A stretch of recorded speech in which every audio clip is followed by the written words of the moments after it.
The Love Songs of W.E.B. Du Bois. This book is so well done.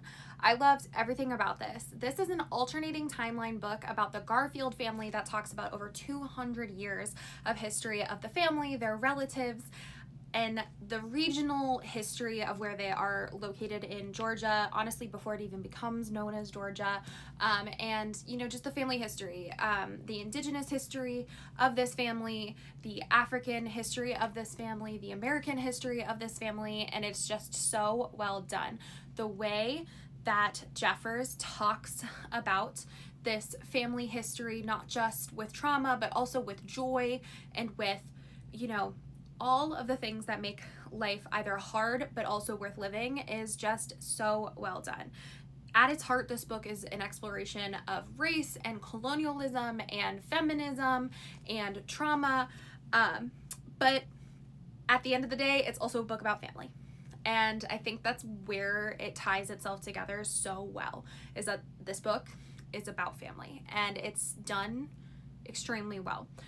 I really loved, like, my favorite part of this book, I must say, and this is not like a knock at all, this is a massive book, but I must say, like, I personally love the author's note at the end more than anything else, because I love seeing the context from authors as to like what inspired them into writing amazing books like this one. And I loved personally that I had my own connection to what inspired Jeffers to write this book, and that is from historian Tia Miles, who has written some of the most amazing books that I read in grad school and have gone on to read in my career in archives, and just, you know, in my own personal life to continue educating myself and everything. Jeffers mentions Miles as an inspiration for her in her process of writing the story, and being inspired to write a generational story. And I must say, like, I have never related to someone more, because I love Tia Miles' books.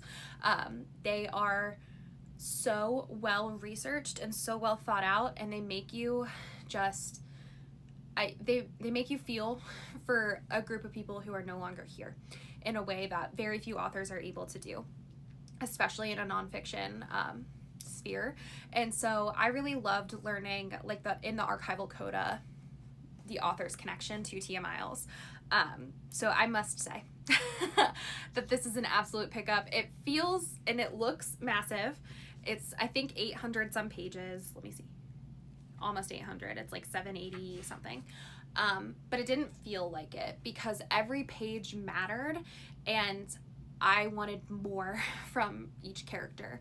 I loved learning about their lives. Eiley, our main character, Eiley, I said Eiley and I just said Eiley. I don't know.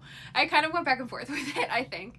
But our main character, I loved seeing her journey of, you know, growing up. This is kind of a self-discovery story. We meet her when she's like 4, all the way up to almost a 40-year-old woman, but we also see the events of her life and her generational story and everything that's shaped her up until she becomes this, like, absolute powerhouse of a woman. And I loved that the author said this is unapologetically a Black feminist story, and that really shines through with Eiley.